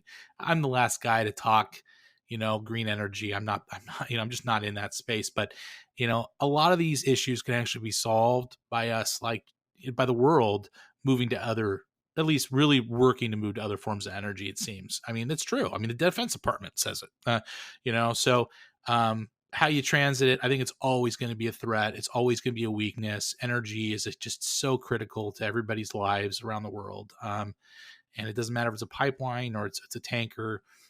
There's always a threat if you have a nefarious player that has access or near access. And so, and now look what the Houthis are doing. I mean, they got drones. They got little, their little suicide drones. It's another thing that I used to talk about. I used to be laughed at. And now that's a huge deal. But those little suicide drones, they're running those against oil terminals, and causing havoc. That's the future of warfare. None of it's safe. None of it is. And as everything gets miniaturized, the unmanned small drones and nanotechnology becomes more of a reality, the security situation around the world is going to be very much different than it is today. And those distance isn't going to matter as much as it used to, as far as creating buffers between, the bad guys and the good guys, or whatever you want to call it. So, I mean, I think that even the Saudis have realized there's other ways to move their oil around than just through certain terminals. And we're going to see more of that as far after this, because if this turns into even like a tanker war type situation, or we're doing convoys, the world's going to reassess how it gets its oil, and it's going to be a huge impact. Yeah, and Saudi Arabia is already working on that, right? With that east-west oil pipeline. In fact, that's what the Houthi were attacking with those drones, that they have the oil and LNG that they're shipping from the east, from the Persian Gulf, straight across the country, out into the Red Sea and out through that way, where you can just completely bypass the Strait of Hormuz. Now, another topic I know Eric is excited to talk about, we mentioned it before we started here, and I'm actually curious, we talked about aerial unmanned vehicles. Now, there's been a lot of talk about underwater unmanned vehicles. Now, it's obviously, at least to me, it seems like the most challenging part about that is being able to communicate with them. Would that also be more AI, like we were talking about these drones, these UCAVs, not really having a man in the loop or anything, anyone actually flying or controlling them? Because as we all know, radio signals don't get very far underwater. It's very difficult to communicate with submarines as it is now. Um, so how exactly are those going to work? Because we were hearing a lot about that in the news. So maybe you can go into some detail on that. Yeah, I mean, when you talk about going from the medium of air to water, right? Huge challenges that don't exist in the air. And yeah, communication is a huge part of that. So one of the ways, there's some exotic technologies that are obviously being developed for this, especially for more closer proximity communications underwater. Those will remain very strictly classified, I'm sure, as they get developed, and some already exist. But from what we can tell. But regardless, the idea is to make these systems as autonomous as possible, where they are as reliable as possible without having to ask questions of their operators. The check in regularly. Once again, a submarine does the same thing, which will give them some type of vulnerability where they have to either, you know, launch something small to the surface that can communicate, maybe disposable, or they'd actually have to, surface or come near surface and use a periscope of sorts. But by giving as much autonomy as possible, especially if they're not armed and they're doing, which, really important stuff like intelligence collection, um, the idea that you need a man in the loop kind of goes away to a certain extent. It does introduce more risk, but if the platform's going to be, if it's 10,000 miles away and you're going to lose it, you're going to lose it potentially whether you're in the loop or not. See what I'm saying? So we see this with Sea Hunter. I don't know if you guys are familiar with it. Sea Hunter was actually built here in Portland, Oregon. Oh yeah. Yep. And it has. I don't know, we could talk an hour about that, but it has changed the game. The Navy. This is an autonomous ship that the Navy, a test ship that they built to see and test some of these autonomous concepts. This is not a production vehicle, but it was been so successful in what it's done, and it has transited, from Hawaii to California autonomously and back. I mean, it just hasn't stayed in a little area. That the Navy now is going for and is trying to fund like a experimental squadron and production vehicles of medium and large unmanned surface vehicles. I mean, these are one craft that will be big enough to carry vertical launch systems. We're not talking about little boats that, to patrol. So from what I get from my intuition is that some of these operating concepts that are being proven above the waves will probably migrate below the waves as well, and are probably already doing that. And in some ways, the subsurface developments are probably ahead of the surface developments. So working together, fusing the technologies as much as possible, borrowing what we can, we'll probably be able to accelerate the development of both of those systems. And those systems will have to work together. But the reality is when you talk about when we get into arming these underwater vehicles, and that's the plan. I mean, we've seen kind of the flow chart for the Navy that shows these packing torpedoes and potentially Tomahawk missiles. So when you get to that world, we're talking a whole nother area of unmanned warfare. And the fact that these can sit for very long periods of time using minimal amounts of energy at the bottom of the ocean or just floating in the water. These are large vehicles too. We're talking about stuff the size of a Winnebago here or a van, okay, or even larger. We're not talking about little tiny things. It makes, I think, submarine warfare more challenging as well, because you're almost talking about a smart mine to a certain extent as much as you're talking about an underwater vehicle. So it's, like I say, this is a whole brand new world, and although it's exciting with the capabilities that we can make, and how we can change that medium of that domain of warfare, the enemy's working on it too, just like UCAVs. And we're going to have to create tactics and measures to defend against this and to be able to track these. And also, this is just many more targets to track.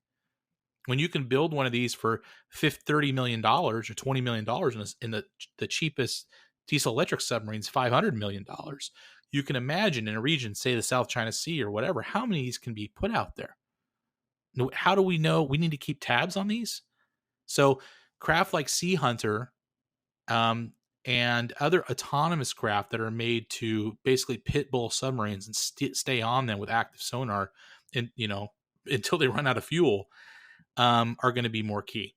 So very shadowy space, guys. And I got to tell your listeners above all else, when you come to submarine warfare, and I'm sure Eric will agree with this, and development of new technologies, we see just the tip of the iceberg. And sometimes we'll never see the bottom of that iceberg for 30 years. Okay. So we can only go off what we know. And what we see is the Navy coming to terms that this is a big deal and that they're going to invest heavily in the space. Yeah, definitely. I mean, what we saw was Poseidon, right? You talked about the enemy working on that weapon. I mean, Poseidon seems to be that thing. It's their extra large torpedo that's going to be nuclear powered and a nuclear weapon, and it could go all the way around the world probably a few times and go wherever it wants and blow up. It's supposed to be that big killer, and I think that's that's super important that you talks about that for sure. I'm glad you brought up Poseidon because I didn't even go there, and it's key. You're talking about doomsday weapons here. That Russia has taken. We've taken a totally different look at this and said, well, how can we just basically undercut all the missile defense treaties and everything else, or excuse me, the strategic treaties that we have with the U.S. And this is one of those systems, and it's a very disgusting system on a humanity level.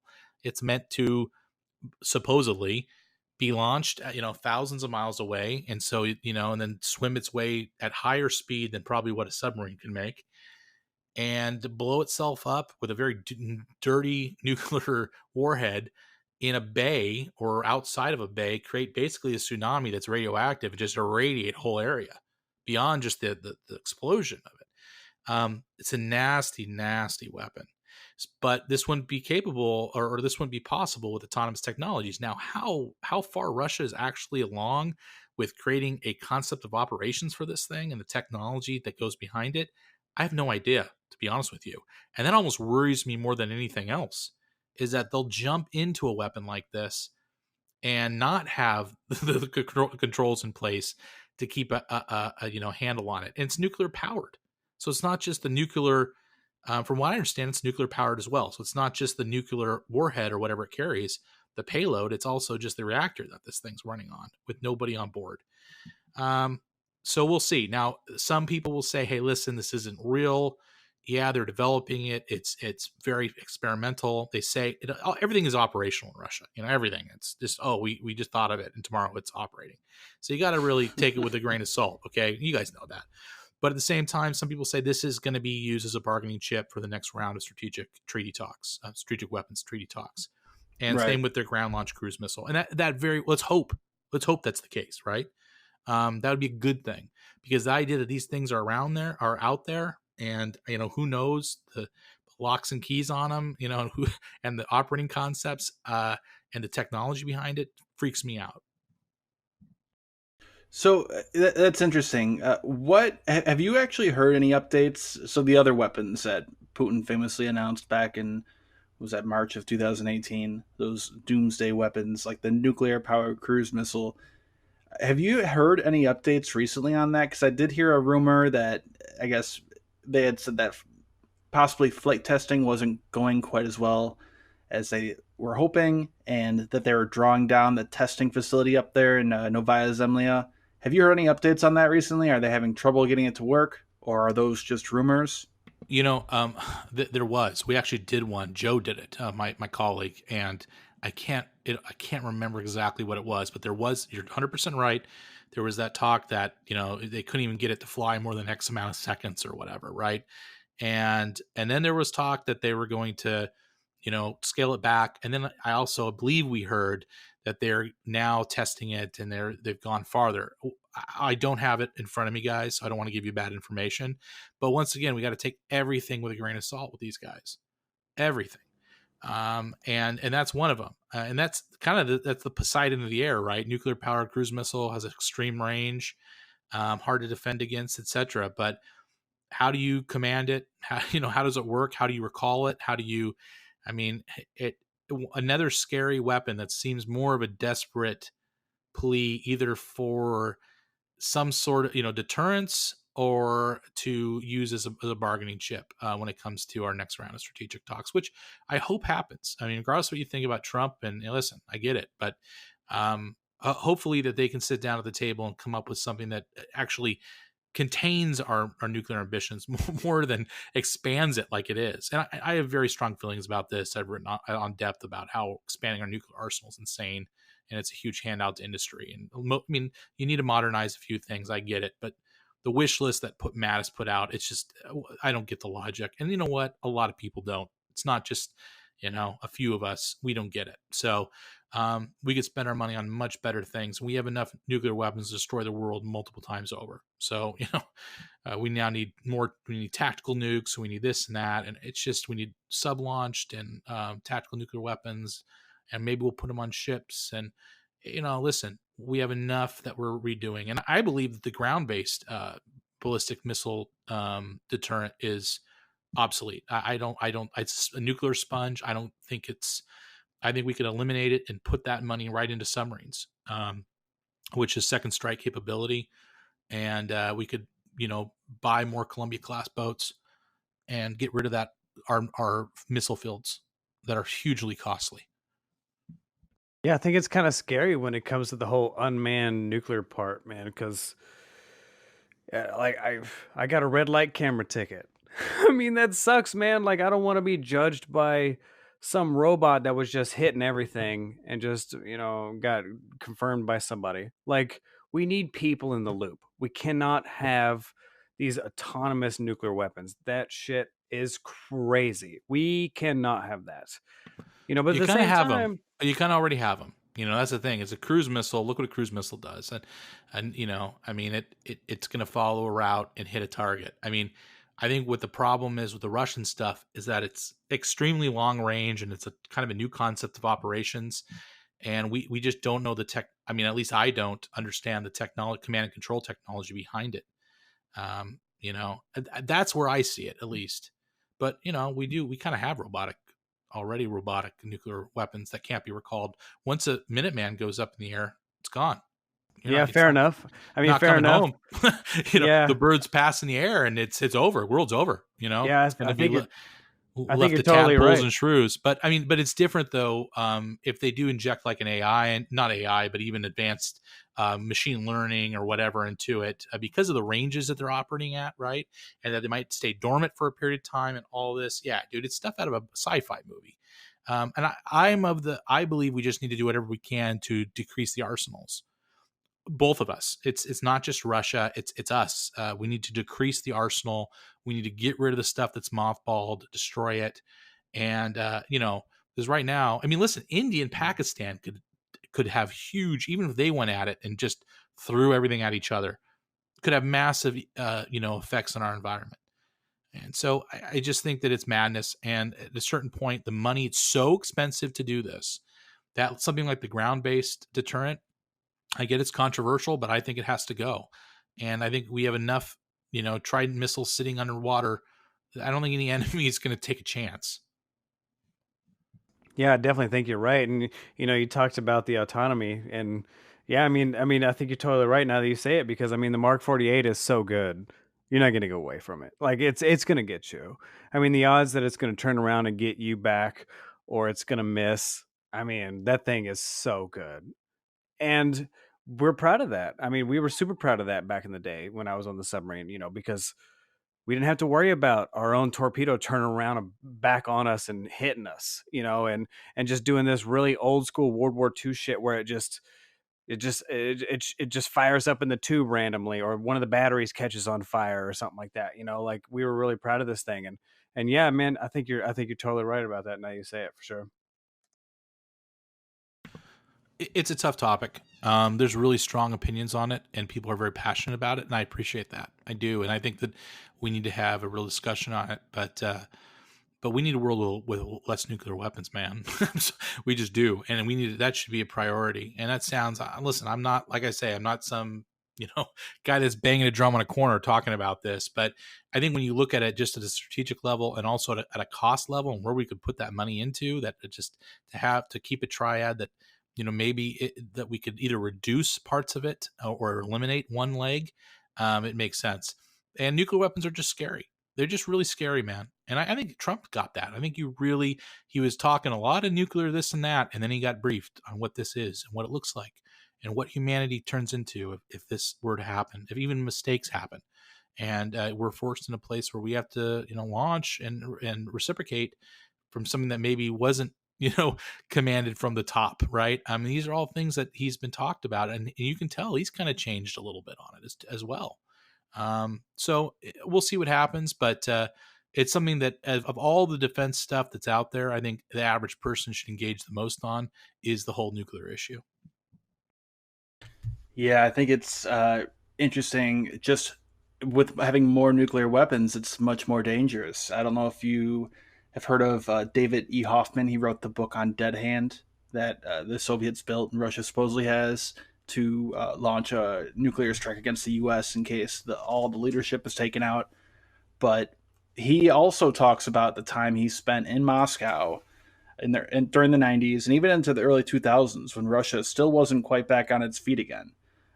Just how loosely guarded a lot of this nuclear material is. So just from that perspective, building up thousands and thousands and thousands of nuclear weapons, um, if it's the U.S. that collapses, or maybe it's China that collapses in the future, or Russia, you never know. And having all those weapons, who knows what can happen. You got a guy in North Korea right now. You got Kim Jong-un in North Korea that has 50 to 70 nuclear weapons. I mean, I don't. It ranges 36 to 70 Right. basically. We have no idea. We really don't know, and I know the intelligence services supposedly really don't know either, from what we can tell. And it's not about him. I mean, he seems to be, honestly, I mean, he's a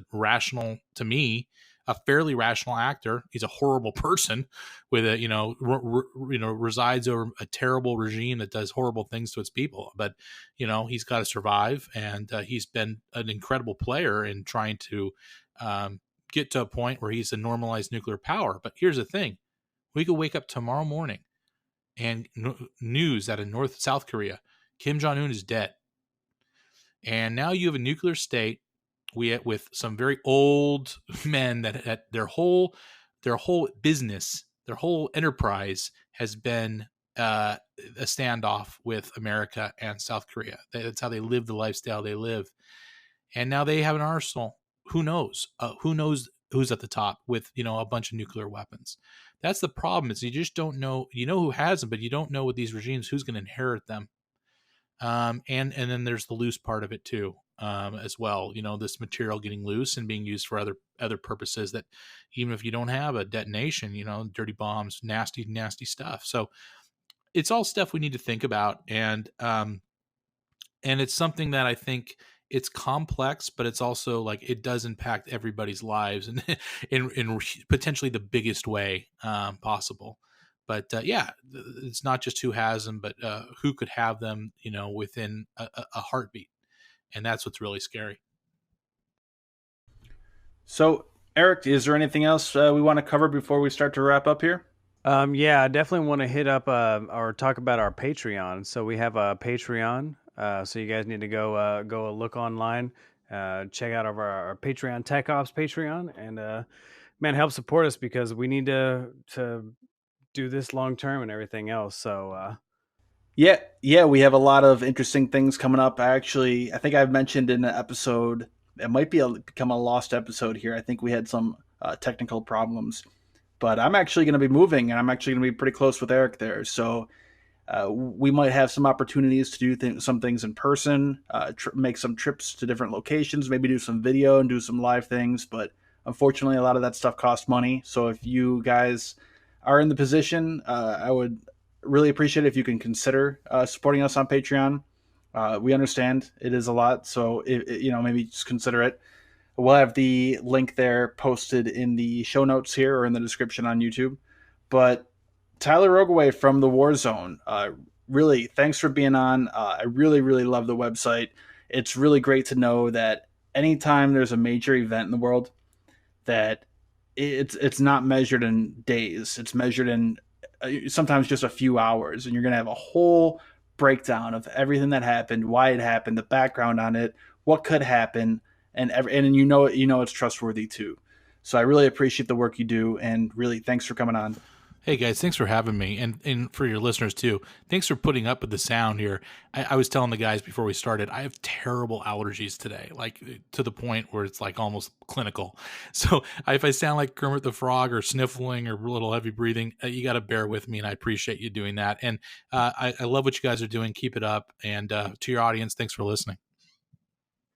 Awesome. Yeah, and also maybe I can mention here a little bit. Maybe I know you and Eric actually worked together on an art piece about fires on submarines after what happened with Russia a month or so back.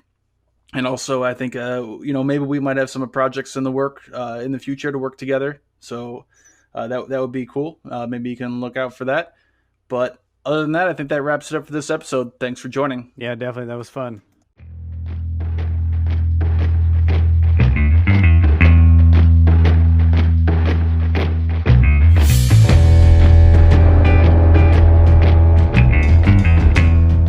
Tech Ops is owned and operated by hosts Eric M. and Greg R., along with producer Kyle Smith. Copyright 2019.